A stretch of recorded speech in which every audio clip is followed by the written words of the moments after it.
Welcome back to Good Things Live. It's so great to be hanging out with you guys. We started the show just to bring you some good things and remind you that there are still good things happening in South Africa and the world. I know it's been almost 100 days of lockdown in South Africa. This thing that we're going through can feel incredibly overwhelming and traumatic.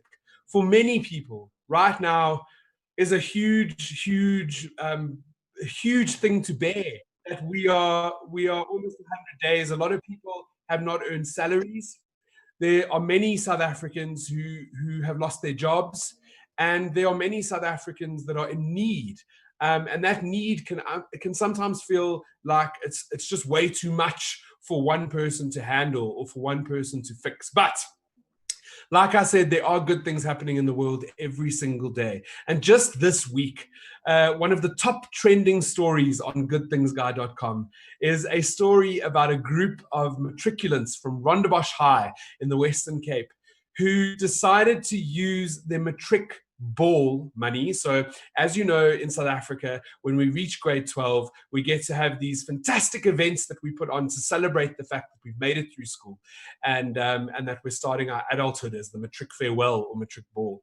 And this year, because of COVID-19 and the pandemic, most schools will not be celebrating the matric farewell or matric ball, or even graduation won't be happening this year.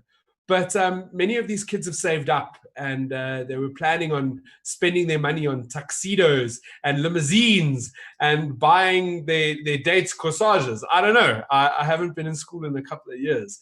But these kids from Rondebosch saw a great need in their community, in a local informal settlement, and decided to get together and put all their money together and buy food for everybody within the community. It was one of the top trending stories on Good Things Guy. And the reason why I wanted to mention it is because if there are moms or dads who have kids in school right now, maybe you have matriculants, this is your call to action to maybe start the same in your schools and to make a difference in your communities. It's like the Starfish Story. A little kid was walking on the beach one day, and the beach had all these starfish that were washed up. And he was walking and grabbing starfish and throwing them back and grabbing another starfish and throwing it back. And a man walked past and said, "What are you doing? There's just too many to save. There's no way that you'll be able to help all these starfish." And the little boy looked down and picked up another starfish and threw it in the sea and said, "But I made a difference in that one's life." And I think that's something important that we can all try and hold on to right now, is we all have the power in our hands to make a difference, even if it's just one person that we make that difference to. Right, so onto the show. Every week we get to interview incredible people, organizations, businesses that are doing really cool things in South Africa. And this week, I'm getting to speak to a representative from Hollard. Yes, insurance. What? Am I going to be selling you insurance? No, that's not what we're doing.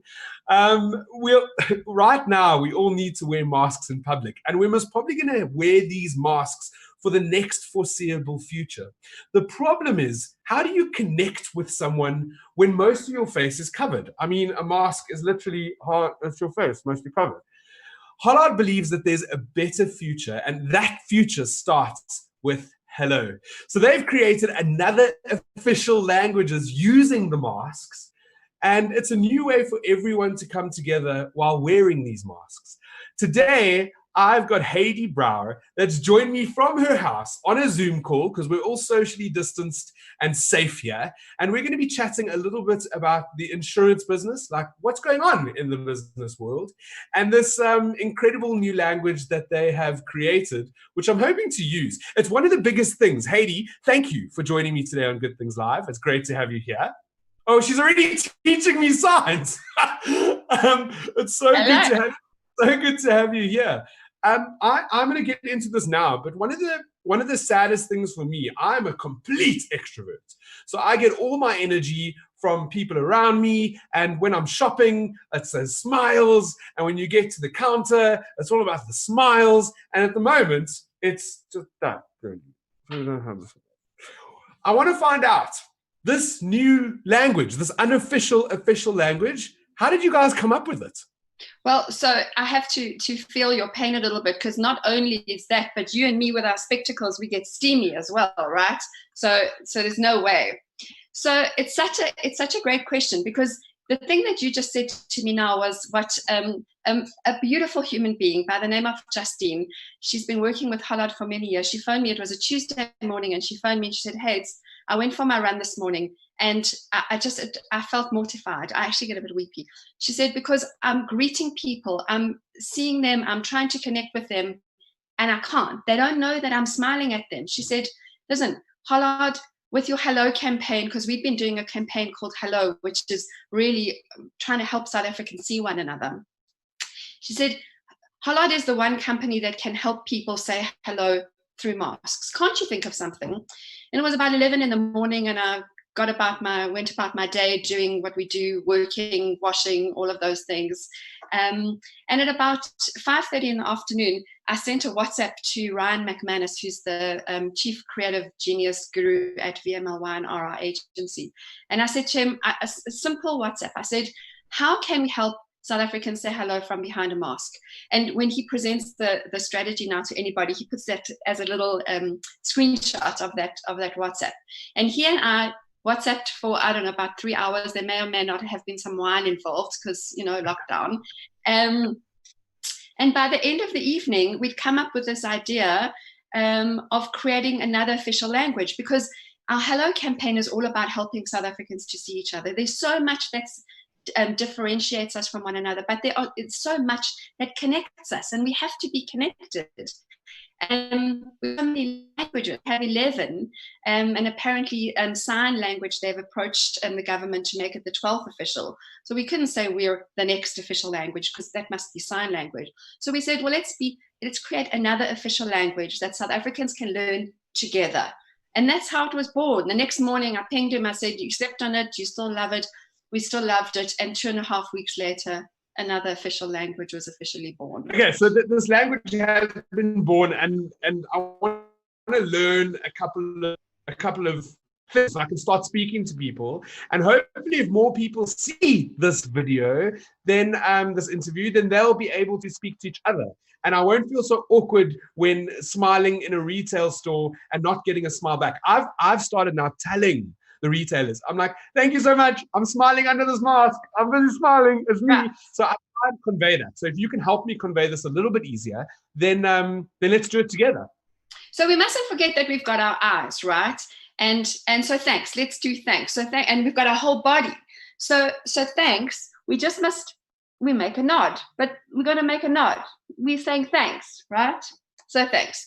So hello. I gave you hello a little bit earlier. So we're saying hello. Okay.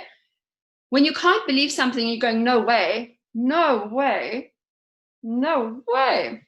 And if you're in a hurry, you got to make big eyes and put your shoulders up and down. I'm in a hurry. Amazing. I'm in a hurry, right? Yes. If you want to say sorry, because South Africans, we say sorry for everything, right? Sorry means like everything. Your puppy's so cute. Sorry. Like everything, sorry. We just turn and we dip a little bit. Like we just say, so we took the puppy for a walk. We got a new puppy in the park yesterday. Shame. That's what you say. Shame. Sorry.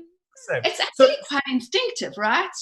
Yeah, and if you want to say, "Got it," like Roger that, got it, you just wink and you go up. You just wink. So I don't have a big eyebrow game, but when you want to say please, you make big eyes and big eyebrow, and you do like a big got you. It's just make an effort, I think, and just give it a try, and then we're good. Tell me, Heidi. I understand, and this is something that we spoke about off air. The mask wearing is not going away anytime soon. It most probably will be with us for the next year and a half, 2 years, maybe 3 years. We don't know when a vaccine's coming. So this is our new COVID-19 normal. You guys launched this campaign. What has the reception been like? What have people sort of come back and said? I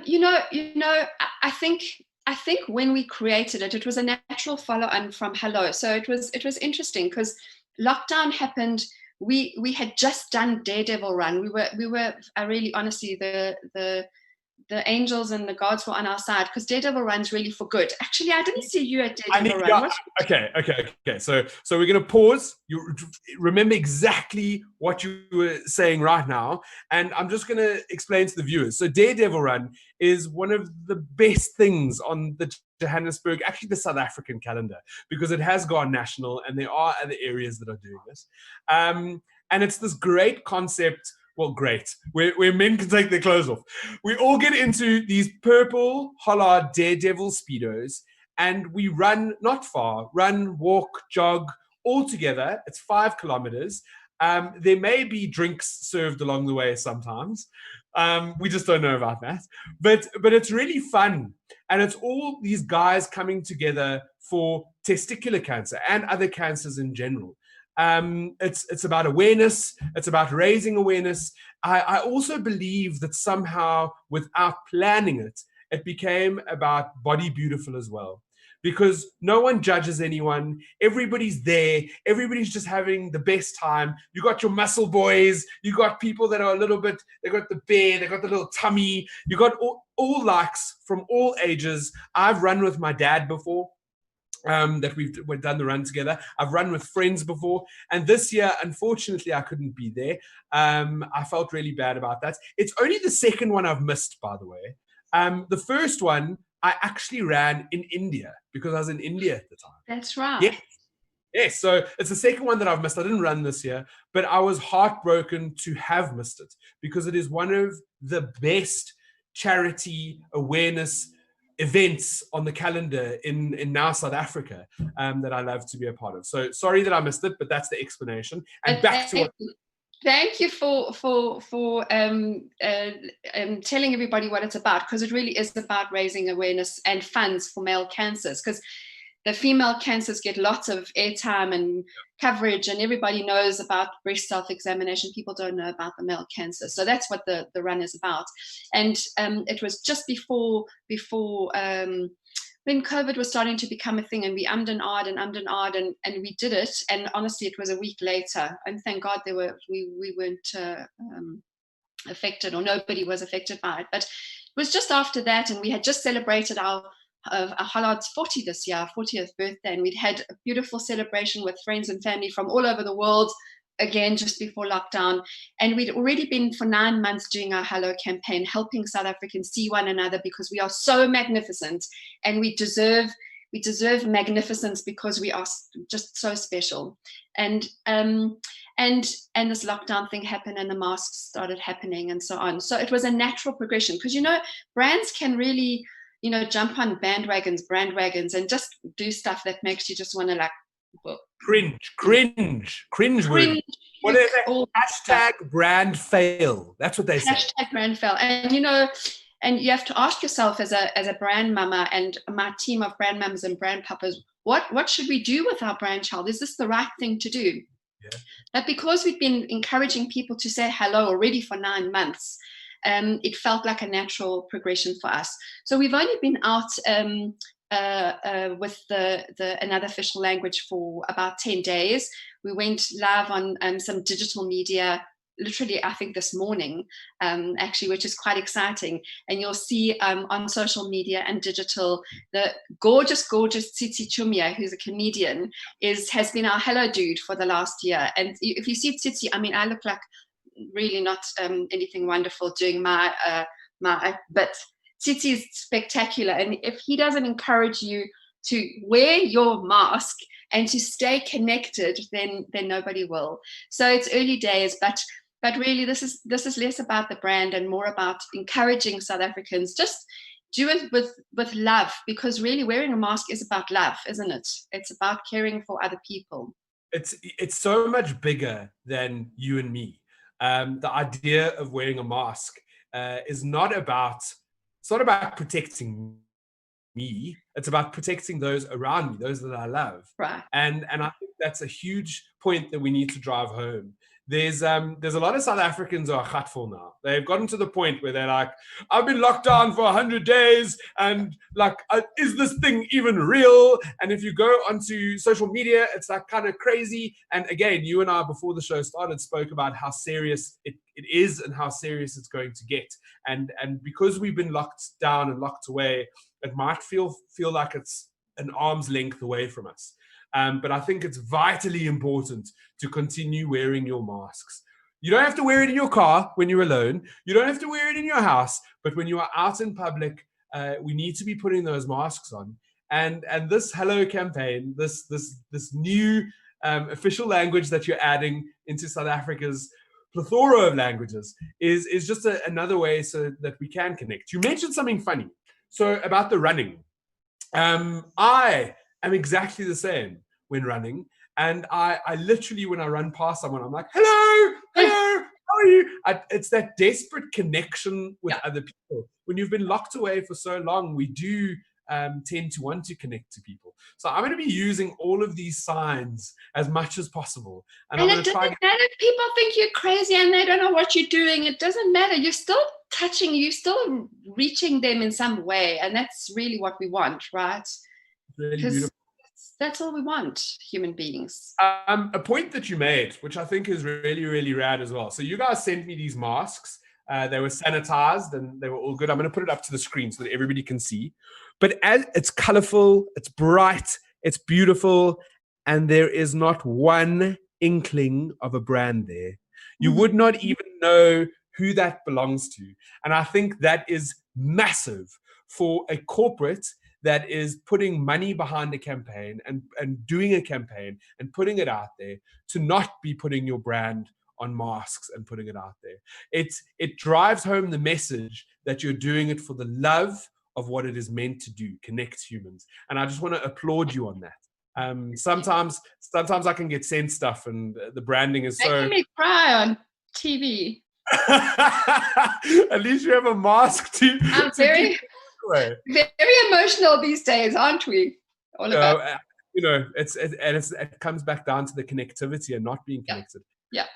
So I have to bring the brand in, because it might not be on the mask, and I get that the passion and the love is there. How's Hollard doing? I mean, it's insurance. South Africa's in the state. People are, like I said, losing jobs and money and salaries. How has the business side been for you guys? Well, we're a complex business, so our insurance covers has the most simple products that may be just a simple car or a simple legal or funeral product, all the way to a complex construction, risk underwriting, and everything in between. And so we will, our clients will be really an individual all the way to some corporate, complex corporate, and everything in between. And we do a lot with partnerships, and so a lot through retail. So the beginning of lockdown was very difficult, because many of those individuals pay their premiums through a retailer and couldn't. And that's a risk for them, right? If they can't pay a premium, then they're not covered. So one has to think of what one does about that. Many of our personal lines, car and home, go through brokers. We're not direct like some of the others. But what happens, I'm not driving my car, so what are you going to do for me now? So it's been a real challenging time for insurance. And actually, if you think about what is insurance supposed to be, because, you can go to a dinner party and say, I work in insurance, and people look at you like, oh, you mean like a used car salesman? But if you think about what insurance is supposed to help you worry less. It's supposed to be the thing that you take care of that puts you back to where you were if something goes wrong.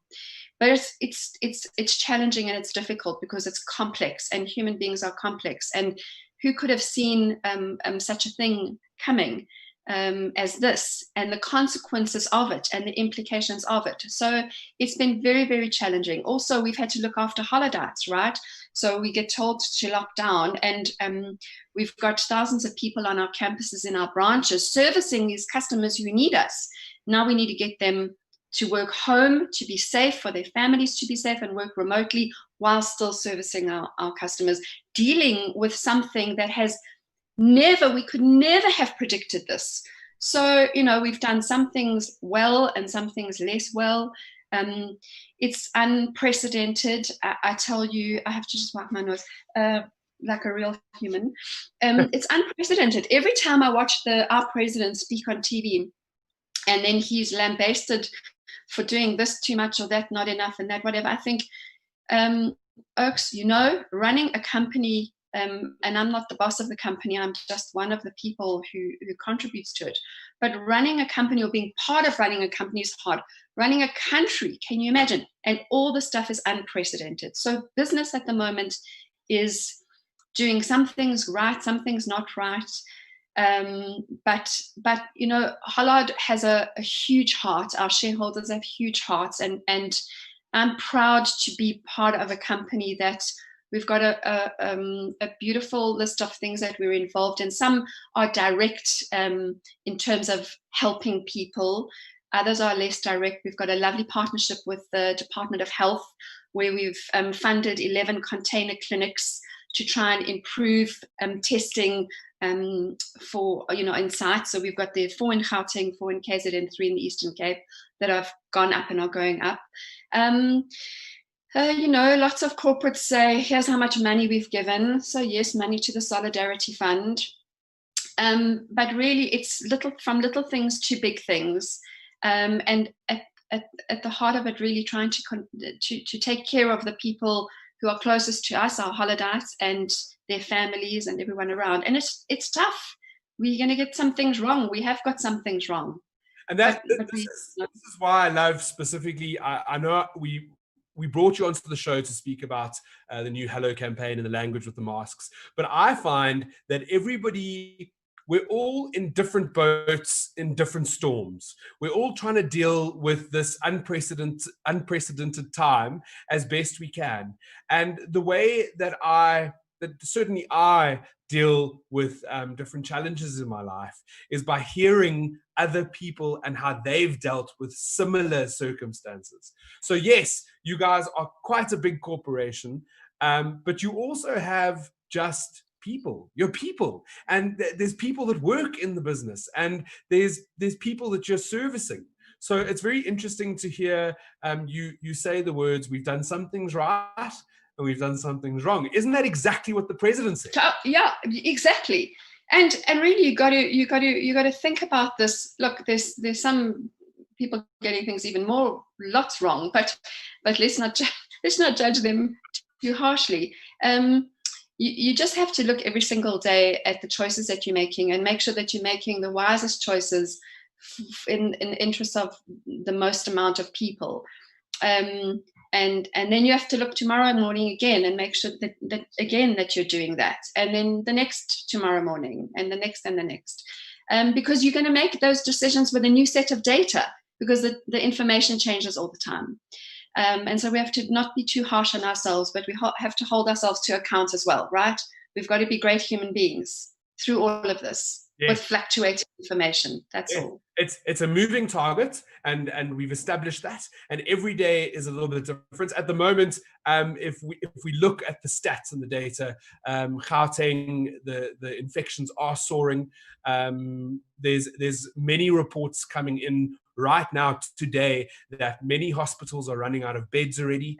And like I said, we've been at arm's length of whatever this is.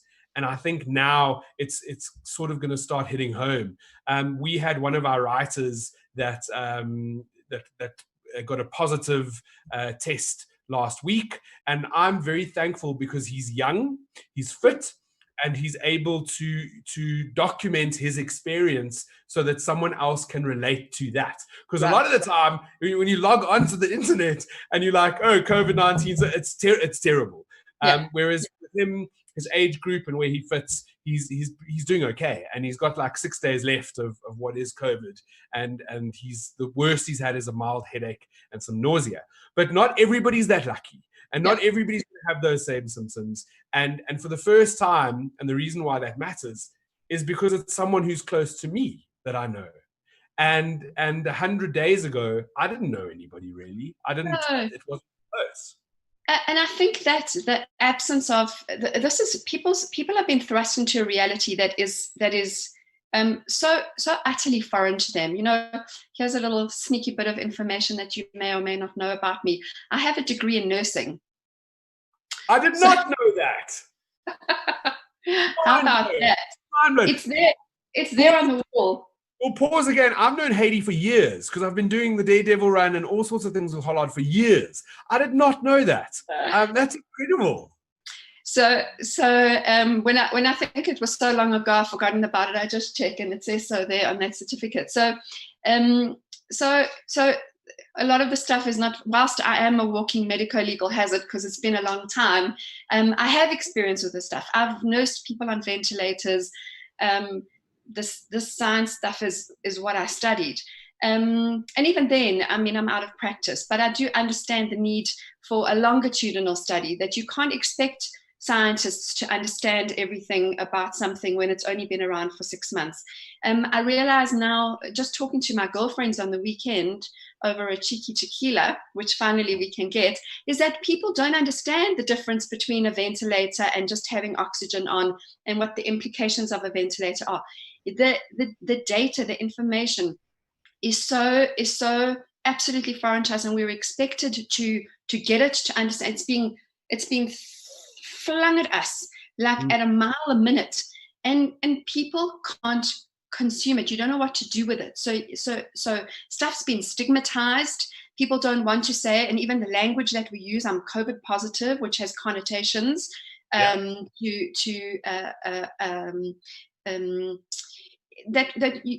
just don't need. So it's there's just too much, and I think that people need to just take a breath, watch how much data they're consuming, how much information they're consuming, who they're listening to. Like I was going to say, Sharon down the road might not be your biggest source of data, you know. Just think about it. But yeah, I think documenting people who you can relate to is something very, very important, because it's terrifying. You mentioned something then. We've almost run out of time, but I quickly want to touch on this, and I feel like it's vitally important. And after so much time being in lockdown, you said, like, switch off from social media, make sure you know where you're getting your data from, have all of those things. One of the biggest lessons for me during this time has been mental wellness and self-care. And sometimes the logging onto that Worldometer site to look at the stats can drive you absolutely dilly. And you know, speaking about this constantly and waiting for this fear, the fear of the unknown and the fear of what could be, and the loss of normal. And there's so many different themes that are going on in our heads that we need to practice self-care. So what I've done, and I've become pretty good at it, but I switch off all technology for like a full 24 hours. No social media, no news, no cell phone, no WhatsApp, no craziness. And I drink wine and I play PlayStation and I play games with my family, Rummy Cub and all sorts of things, and just do stuff. I eat food, I eat spaghetti. That's one of my favorite. Pasta makes me happy. And I feel like that's vitally important as human beings, to just practice self-care. Yeah, absolutely. There's a book here somewhere on a shelf that says, it's called Be Here Now and Now Be Here. And that's what we have to do, because the data you have now is the only thing that you can be sure of. And right now it says, be careful, take care of yourself, don't go running around, and wear a mask. And that's what we have. I mean, that's where we can literally end on. Haiti, I want everybody to wear a mask. Keep wearing your masks. If people want to get more information on this new language, the mask language, where do they go? They can look at Hello Hollard at our campaign website, hellohollard.com, and they'll find stuff. And in the meantime, it's for me to say, thank you. Thank you.